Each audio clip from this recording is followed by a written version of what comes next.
आज lunch box में क्या रखा है राधिका? पालक पनीर और नान। और साथ में वो लच्छेदार प्याज रखने को भी तो कहा था मैंने। रख दिया। और खीरे का रायता? वो भी रख दिया है। थैंक गॉड तुमने आज सब ध्यान से बना कर रख दिया, वरना तुम रोज कुछ ना कुछ भूल ही जाती हो। अब देखो ना, कल ही चाट मसाला और अचार रखना भूल गई थी। राधिका बिना कुछ कहे आगे बढ़ जाती है। आज तो रख दिया है ना? हाँ रख दिया है। इतना कहकर अंकुश ऑफिस के लिए निकल जाता है और राधिका रसोई के अंदर आ जाती है। बहू हमको भी नाश्ता दे दे। वैसे बहू बनाया क्या है? शीला जी रसोई में जाती है और जोर से राधिका के कानों पर चिल्लाती है। अरे बहू कितनी देर से आवाज लगा रहे हैं, तुझे सुनाई नहीं दे रहा है क्या? अच्छा मम्मी जी सॉरी, वो सुन नहीं पाई मैं। तभी मोनू अपनी बॉल से खेलता हुआ किचन में आता है। क्या मम्मी आपका ध्यान जाने कहाँ रहता है? आपको दादी दादू की बात सुनाई नहीं देती? मोनू के मुंह से ये बात सुनकर शीला जी और राकेश जी दोनों ठहाका लगाकर हंसने लगते हैं। शीला जल्दी से चलकर राकेश के पास जाती है। क्या जी, आपने भी सुनी क्या मोनू क्या कह रहा था? क्यों नहीं, बिल्कुल सुना। उसने गलत भी क्या कहा, सही तो कहा। इन सब की हंसी पता नहीं क्यों राधिका के कानों में कांटे की तरह चुभ रही थी। सबको नाश्ता देकर वो अपने कमरे में जाकर आंखें बंद करके तकिए को कमर से टिकाकर पलंग पर पैर फैलाकर बैठ जाती है। फ्लैशबैक। राधिका अपने कॉलेज में गोल्ड मेडल ले रही है। आज कॉलेज का लास्ट डे है। सारी सहेलियां राधिका के आसपास खड़ी हैं। राधिका बधाई हो यार, तुमने वास्तव में दिल खुश कर दिया। वाकई यार, डेडिकेशन और हार्ड वर्क का अद्भुत मेल हो तुम। थैंक यू यार।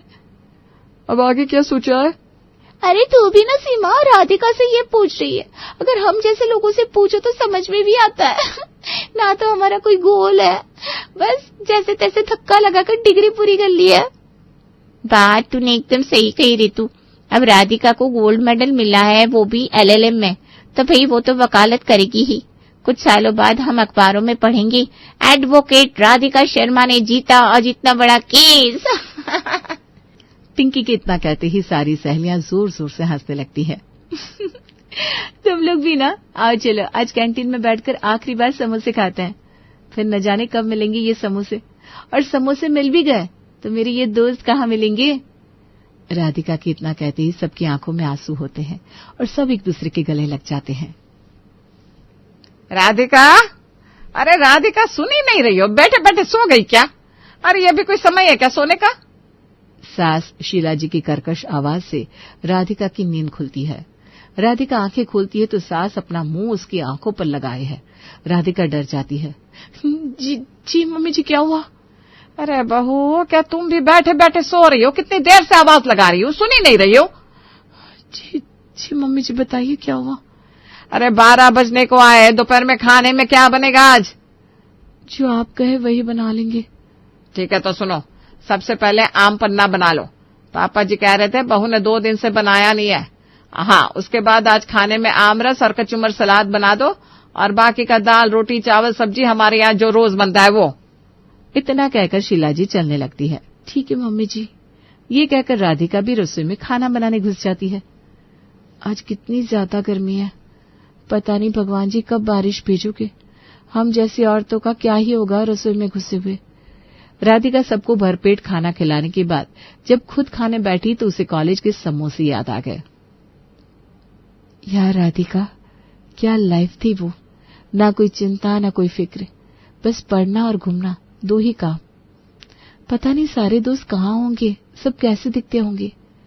तभी पिंकी रोते हुए उसके पास आती है। क्या मम्मा आप कुछ भी ध्यान नहीं रखती हो? देखो कल से स्कूल शुरू होने वाले हैं और मेरे बुक्स पर अभी तक कवर नहीं चढ़ा है आपने। अच्छा खाना खाकर आती हूँ बिटिया रानी, रो मत बेटा। अब तो पूरा दिन खाती रहती हो, अभी जब सबने खाया तो आपने क्यों नहीं खाया? ठीक है जल्दी से खा लो, फिर मेरी बुक्स पर कवर कर दो। ओके मैडम जी, जो आपका हुक्म। राधिका जल्दी से जैसे तैसे करके 2 रोटी अपने पेट में डालती है और रसोई में बर्तन साफ करने में जुट जाती है। जैसे ही रसोई से निकलती है तो घड़ी पर निगाह फेंकती है।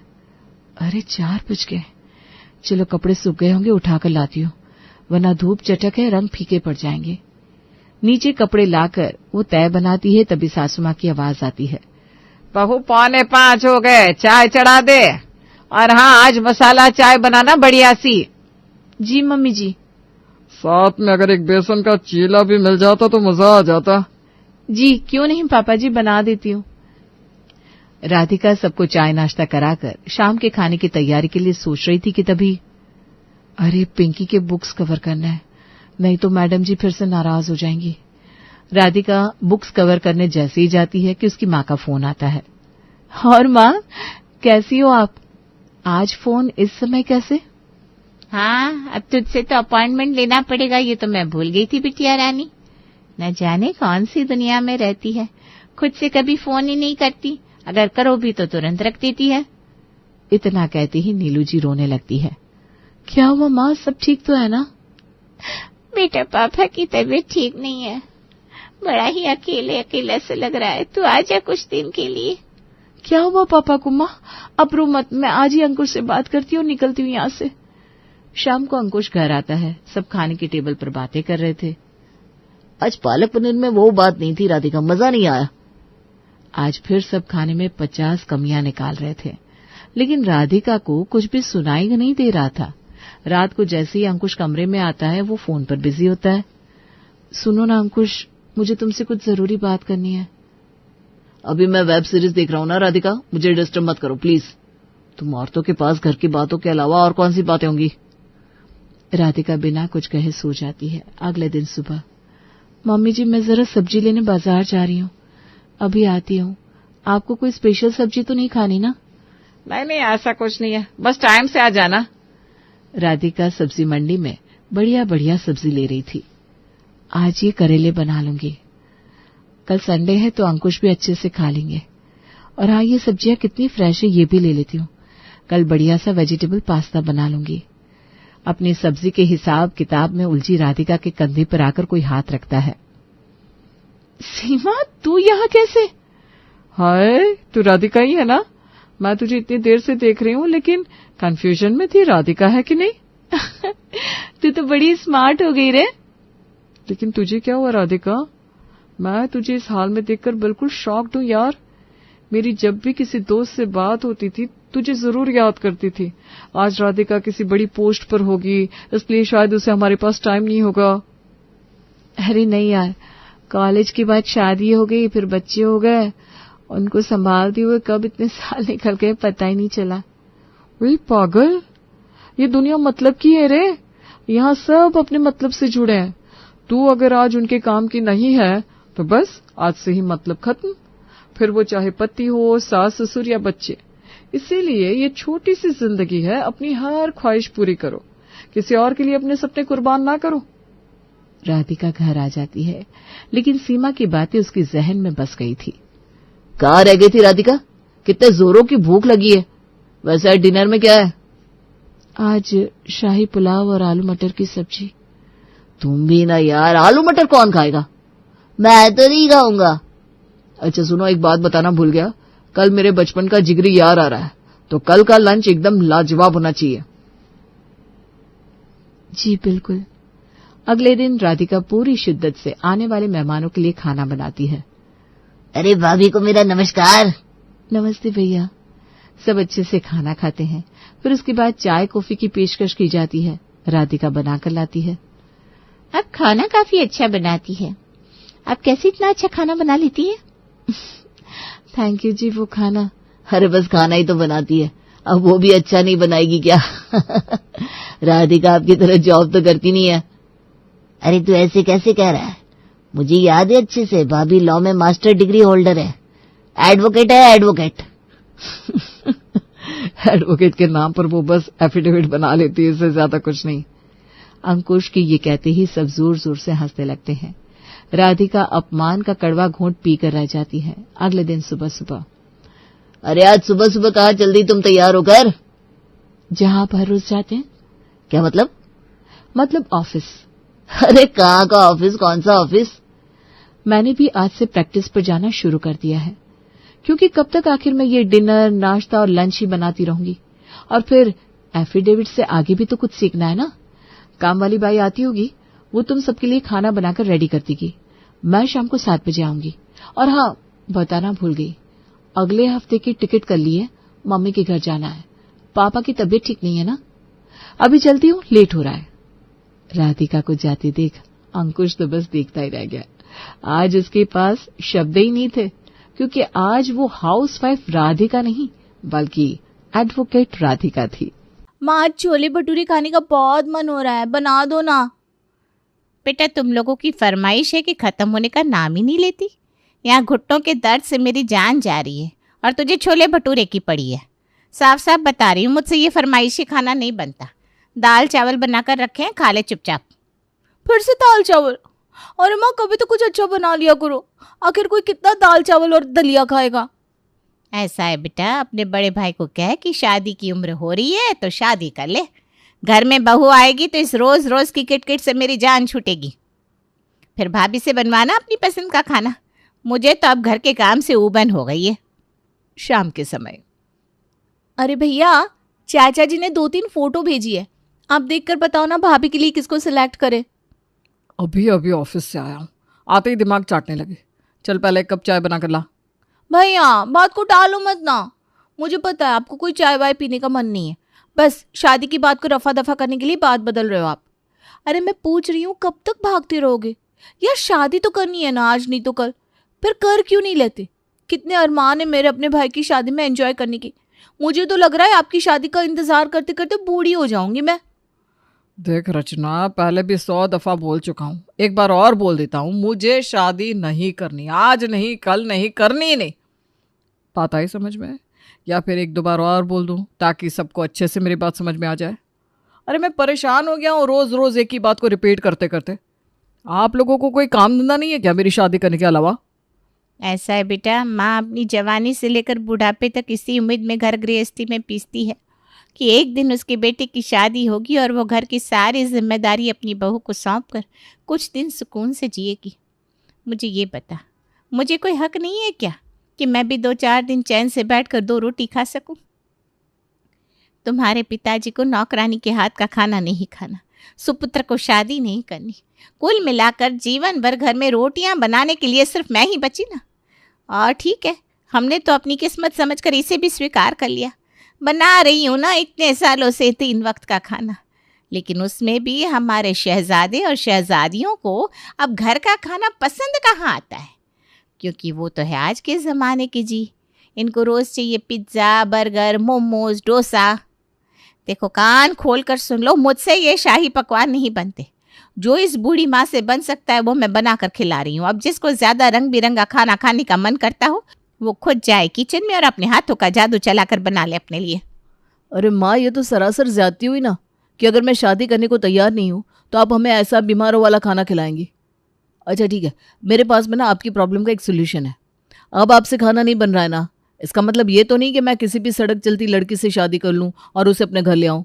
वैसे भी माँ, अपनी सोच बदलो, बहुएं सिर्फ खाना बनवाने के लिए नहीं लाई जाती।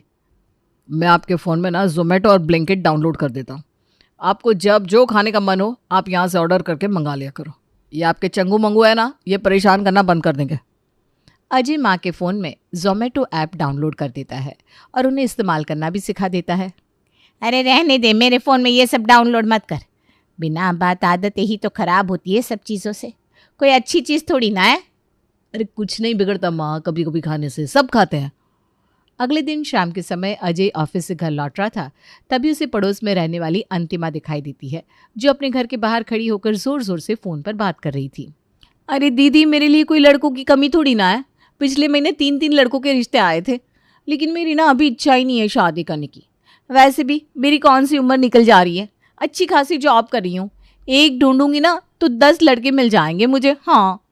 अरे मैडम, रास्ता छोड़ो।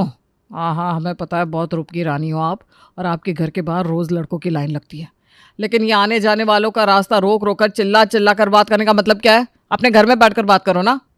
लो चले आए मुंह उठाकर। तुमसे कौन बात कर रहा है? मैं तो अपनी दीदी से बात कर रही थी। तुम्हें दिक्कत हो रही है ना तो तुम मत सुनो। हाँ, तो तुम्हारी बात सुनने के लिए यहाँ थोड़ी ना खड़ा हूँ। तुम रास्ता छोड़ोगी तभी तो निकलूंगा ना। तब से मेरे मुंह के आगे मंडरा रही हो, इधर जाओ तो इधर, उधर जाओ तो उधर आकर बात करने लगती हो। अरे खूब समझती हूँ मैं तुम्हारी जलन को। खुद की तो उम्र निकलती जा रही है, एक ढंग का रिश्ता नहीं आ रहा, इसलिए जिसके रिश्ते की बात चल रही है ना उससे जल रहे हो तुम। शक्ल पर लिखा है तुम्हारी। बड़ी गजब की पागल लड़की हो तुम। तुम्हारा कोई टीका वीका छूट गया था क्या बचपन में? मेरा रास्ता छोड़ो महारानी और जाने दो, मुझे कोई इंटरेस्ट नहीं है तुम्हारी बकवास में। अजय अपना सर ढूंढते हुए घर पहुंचता है। भैया समझाओ ना मम्मी को, देखो आज फिर वही लौकी की सब्जी बनाकर रखी है, मुझसे ये उबला हुआ खाना नहीं खाया जा रहा। अरे यार मैं पहले से परेशान हूँ, जहाँ देखो वहाँ बवाल ही हुआ रहता है। 2 मिनट की शांति मिल सकती है इंसान को कि नहीं? एक तो पता नहीं कैसे कैसे पागल लोग रहते हैं पड़ोस में, सड़क चलते लोगों से सर भिड़ाकर लड़ने को तैयार रहते हैं। ऊपर से घर आओ तो घर भी हमेशा अखाड़ा बना रहता है। माँ क्यों रोज रोज का तमाशा करवाए रहती हो आप? मैंने कल जोमेटो डाउनलोड करके दिया था ना आपके फ़ोन में, कर दो ना उसी से ऑर्डर, मेरी जान छोड़ो। बेटे को गुस्से में देख माँ दोनों बच्चों की पसंद पूछकर उनके लिए जोमेटो से खाना ऑर्डर कर देती है। एक बार जोमेटो से बिना मेहनत के स्वादिष्ट खाना खाने के बाद अब तो सबको ये बड़ा आसान तरीका मिल गया था। शांति भी अपनी मुसीबत टालने के लिए फटाफट जोमेटो से कुछ ना कुछ स्पाइसी और स्पेशल सा ऑर्डर कर देती, जिसे खाकर घर में सभी लोग वाह वाह करते रहते। लेकिन ये जो रास्ता अजय ने अपने परिवार को दिखाया था ये इतना आसान नहीं था। इससे अजय के लिए दिक्कतें खड़ी होने वाली थी। महीने के अंत में माँ वो 15,000 दिए थे ना मैंने आपको पिछले महीने, उसमें से 5,000 दे दो ना, थोड़ी ज़रूरत है। अरे कौन से 5,000? ये जो रोज़ रोज़ जोमेटो से खाना आ रहा है, नाश्ते के नाम पर रोज़ ब्लिंकिट से कभी मैगी कभी पास्ता आ रहा है, वो सब इन्हीं पैसों से तो आता है। बेटा पैसे तो सारे खर्च हो गए, कुछ नहीं बचा मेरे पास। उल्टा मैं तो खुद तुझसे पैसे मांगने वाली थी। क्या बात कर रही हो मम्मी? 15,000 दिए थे मैंने आपको, आप लोगों ने सब जोमेटो से खाना ऑर्डर करने में उड़ा दिए। अरे तो मुझे क्यों आंखें दिखा रहा है? मैंने खा लिया क्या सब कुछ? जो शाही पनीर मंचूरियन घर में आता है उंगली चाट चाट के तुम सब खाते हो। एक दिन में 600-700 का ऑर्डर आ जाता है, तो खुद हिसाब लगा लो कितना बजट बनेगा 1 महीने का। माँ की बात सुनकर अजय अपना सर पीट लेता है। अरे मम्मी आप लोग थोड़ा तो कॉमन सेंस लगाओ। मैंने आपके फ़ोन में जोमेटो ऑर्डर करने का रास्ता बता दिया है, तो इसका ये मतलब तो नहीं ना कि दिन के 3 टाइम आप लोग बाहर से मंगा कर खाना खाओगे। ना तो ये हमारी पॉकेट के लिए सही है और ना ही सेहत के लिए। पैसों का नुकसान तो हो ही रहा है, साथ में सेहत का नुकसान भी हो रहा है। कुछ समझ में आ रहा है आप लोगों को? ऐसे घर नहीं चला करते। और मम्मी ये बात मुझे आपको क्यों समझानी पड़ रही है? आपको तो ये बात समझ में आनी चाहिए। हाँ बेटा सब मैं ही समझू, माँ को ही समझाओ सब कुछ। तुम मत समझना, सालों से तुम्हारे आगे बिन बजा रही हूँ कि शादी कर लो। तुम्हें आ रही है मेरी बात समझ में? ठीक है, मैं सबको साफ शब्दों में समझा रहा हूँ। बहुत हो गया जोमेटो और स्विगी, अब कोई खाना बाहर से ऑर्डर नहीं होगा। जिसको जो खाना है घर में बनाकर खाओ। तेरे बाबूजी रिटायर हो गए हैं और हम अब खर्चों के लिए तुझ पर डिपेंड हो गए हैं। इसका ये मतलब नहीं है कि तू हमें छोटी छोटी बातों के लिए इस तरह से सुनाएगा। माँ इमोशनल ड्रामा करने की जरूरत नहीं है। आपको भी पता है कि जो इस घर में चल रहा है वो गलत है। किसी को समझ में नहीं आ रहा तो मुझे थोड़ी सख्ती तो दिखानी पड़ेगी ना। अगले दिन अजय ऑफिस चला गया था। शांति को घर के बाहर उदास खड़े देख पड़ोस में रहने वाली अंतिमा उसके पास आती है। क्या बात है आंटी जी, आज आपका चेहरा बड़ा उतरा उतरा लग रहा है। कुछ बात हुई है क्या? क्या बताऊं तुझे, बुढ़ापे में भी चैन नहीं लेने दे रहे मुझे मेरे बच्चे। मेरा बड़ा बेटा है ना, वो शादी करने को तैयार ही नहीं होता। और दोनों छोटे हैं, उनकी जीभ इतनी चटोरी है कि घर का बना सादा खाना उनको पसंद नहीं आता। अरे अब मैं बूढ़ी औरत कहाँ से रोज़ रोज़ उनके लिए चाट पकौड़े बनाऊं? जोमेटो से रोज़ उनको मंगा कर खिला देती थी, लेकिन अब उसमें भी अजय को ऐतराज़ है। समझ में नहीं आता करूँ तो क्या करूँ। अरे आंटी जी बस इतनी सी बात। आपकी प्रॉब्लम का मेरे पास बहुत अच्छा सोल्यूशन है। देखिए मैंने ना कुकिंग कोर्स ज्वाइन किया हुआ है। रोज़ मैं कुछ ना कुछ स्पेशल बनाती हूँ। आपकी हाँ हो तो आपको भी दे जाया करूँगी। आपकी प्रॉब्लम भी सॉल्व हो जाएगी और मुझे अपने खाने के लिए कोई ऐसा बंदा भी मिल जाएगा जो मेरे खाने का ठीक ठाक रिव्यू कर सके। अरे बेटा नेकी और पूछ पूछ क्यों नहीं बेटा, मुझे कोई एतराज़ नहीं है। तो ऐसा कर, आज से ही बढ़िया बढ़िया खाना बनाकर मुझे दे जाया कर। बस मैं तो अभी इस झंझट से ना मुक्ति पाना चाहती हूँ। उसी दिन से अंतिमा कभी पिज्ज़ा, कभी बर्गर, कभी मंचूरियन, कुछ न कुछ स्पेशल बनाकर शांति के घर देने आने लगती है। शाम को अजय ऑफिस से वापस आता है तो क्या बात है, लग रहा है भूल गए आप लोग कि फिर से याद दिलाना पड़ेगा। ये जोमेटो से मंगा के फ्राइड राइस मंचूरियन खाना बंद कर दो, वरना अब मैं घर में पैसे रखना ही बंद कर दूंगा। ज़्यादा जुबान मत चला, समझा? याद है मुझे तेरी सारी बातें। और कोई जोमेटो से नहीं मंगाया मैंने ये खाना। खा कर दे कितना बढ़िया बना है। पड़ोस वाली अंतिमा है ना, बड़ी नेक बच्ची है, वही बना कर दे गई है। पिछले कुछ दिनों से जो तू चटकारे ले लेकर खा रहा है ना, वो सारा खाना अंतिमा का बनाया हुआ है। छी, पहले बता दिया होता माँ आपने तो मैं हरगिज न खाता उसके हाथ का बना हुआ खाना। उसके हाथ का बना खाना खाने से अच्छा है कि मैं भूखा मर जाऊं, लेकिन उसके जैसी नकचड़ी लड़की के हाथ का बना हुआ खाना कभी नहीं खाऊंगा मैं। क्यों भैया, ऐसी क्या खराबी है? अंतिमा दीदी इतनी प्यारी तो है, वो हमेशा इतने अच्छे से मिलती है, हाय हेलो करती है। इतना ही नहीं, कॉलेज का काम हो या कोई और, हमेशा आगे बढ़कर हेल्प करती है। प्रॉब्लम दीदी में नहीं है, प्रॉब्लम आपके अंदर है। आप नकचड़े हो, वो नहीं। अच्छा मोटी, अभी बताता हूँ तुझे। बहुत बोलने लगी है, बहुत अच्छी लग रही है तुझे, तो जा जाकर उसी से पॉकेट मनी ले लेना आपसे। अरे क्यों टांग खींच रही है बड़े भाई की? जाओ अपना अपना काम करो। अभी अभी वो ऑफिस से आया है, थोड़ा सा आराम करने दे उसको। भैया वैसे रचना ने कोई गलत बात नहीं कही। अंतिमा दीदी वाकई बहुत अच्छी है और उनके हाथ का बना खाना इतना टेस्टी और हेल्दी है, मैं तो जोमेटो और स्विगी भी भूल गया हूँ। अगले दिन, आंटी जी मैंने आज छोले भटूरे बनाए हैं, आप चेक कर बताइए ना कैसे बने हैं। वैसे छोले भटूरे पसंद तो है ना आपको? हाँ बेटा, मुझे तो पसंद है, पर अजय को ना खास तौर पर छोले भटूरे बहुत पसंद है। उंगलियां चाट चाट कर खाता है वो। लेकिन भटूरे ना उसे एकदम कढ़ाई से निकले हुए गर्मा गर्म और कुरकुरे चाहिए होते हैं। एक आइडिया है आंटी जी, संडे के दिन मैं आपके घर आकर ही छोले भटूरे बनाऊंगी और सबको गर्मा गर्म खिलाऊंगी, क्या कहती हो? हाँ बेटा, आइडिया तो बहुत अच्छा है। ठीक है, रविवार के दिन तू छोले भटूरे बनाना। उस दिन तो सब बच्चे घर में ही रहते हैं, सबका मूड फ्रेश हो जाएगा। रविवार के दिन अंतिमा आती है और रसोई में खड़े होकर छोले भटूरे बनाने लगती है। मम्मी ये क्या तमाशा लगा रखा है आपने? क्या जरूरत है इस नकचड़ी को यहाँ बुलाने की? अरे कहाँ से नकचड़ी दिखाई दे रही है तुझे? इतनी प्यारी बच्ची है और तुझे पसंद नहीं है। ऐसा है ना तो तू जाकर अपने कमरे में बैठ, यहाँ पर तरह तरह की शक्ल बनाने की कोई ज़रूरत ना है। माँ की बात सुनकर वो अपने कमरे में जाकर बैठ जाता है। घर में सबको गर्मा गर्म छोले भटूरे खिलाने के बाद, आंटी जी अजय नहीं आया, उसे नहीं खाना क्या छोले भटूरे? अरे बात मत कर उस नालायक की। कहते हैं ना, भैंस के आगे चाहे जितना बीन बजा लो उसे कुछ समझ में नहीं आता। मैंने तो बहुत समझाया कि अंतिमा इतने स्वादिष्ट छोले भटूरे बनाती है, जब तेरा फेवरेट है तो आकर गर्मा गर्म खा ले। लेकिन पता नहीं क्या परेशानी है उसे, हर समय मुंह सड़ाए बैठा रहता है। मैं एक बार कोशिश करूं? हाँ हाँ बेटा, क्यों नहीं, तू भी पूछ कर देख ले। वैसे ना वो अड़ियल घोड़ा इतनी आसानी से मानने वाला नहीं है। अजय, तुम्हारे तो छोले भटूरे फेवरेट है ना, फिर खाने से मना क्यों कर रहे हो? फेवरेट है लेकिन तुम्हारे हाथ का नहीं खाना है। अरे तुम्हें प्रॉब्लम क्या है? तुम्हारी बुद्धि थोड़ी मोटी है या सिर्फ मेरे सामने ऐसे डम बनने की कोशिश करते हो तुम? देखो अंतिमा, बदतमीजी से मत बात करो मेरे साथ, जाओ यहाँ से। मैं कोई बदतमीजी नहीं कर रही हूँ, आज तुमसे खुलकर पूछने आई हूँ। रोज मैं इतनी मेहनत से खाना बनाकर देकर जाती हूँ, सच बताना क्या आज तक एक टुकड़ा भी अपने मुंह में रखा तुमने? नहीं रखा और आगे से भी नहीं रखूंगा। कह दिया ना, दूर रहो मुझसे। बहुत रिश्ते आ रहे ना तुम्हारे, तो शादी करो, अपना घर बसाओ, मेरे पीछे क्यों पड़ी हो? लड़ाई करने के लिए तुम्हारे ससुराल में भी कोई ना कोई तुम्हें मिल ही जाएगा। एक नंबर के घोंचू हो तुम, तुम्हें समझ में नहीं आता? इतने दिनों से ये दिन रात मेहनत मैं तुम्हारी पूरी फैमिली को खुश करने के लिए नहीं, तुम्हारे लिए कर रही हूं। ये रोज रोज तरह तरह का खाना बनाकर तुम्हारे लिए लेकर आती हूँ, तुम्हारे छोटे भाई बहन और मम्मी के लिए नहीं। लेकिन तुम्हें तो कोई फर्क ही नहीं पड़ रहा। क्या ये सब तुमने मेरे लिए किया?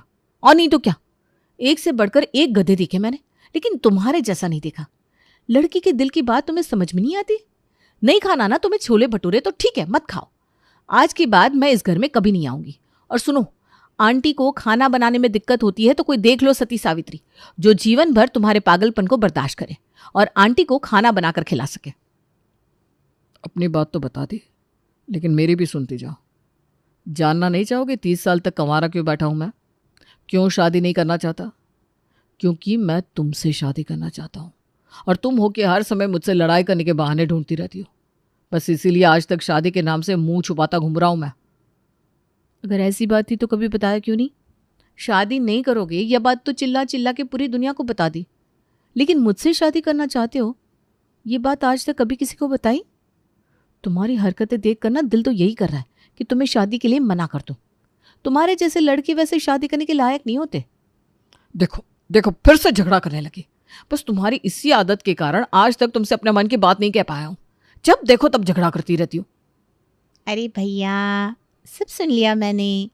कमाल की घन चक्कर हो आप दोनों। और अंतिमा दीदी, आप 1 महीने से पूरे परिवार को बना बना कर खाना खिला रही हो, लेकिन एक बार सामने से आकर भैया को आई लव यू नहीं बोल सकती थी? हमारे भाई साहब तो आपसे भी बढ़कर है। शादी के नाम से ऐसे चिढ़ जाते हैं जैसे किसी ने उनकी दुम पर पाँव रख दिया हो।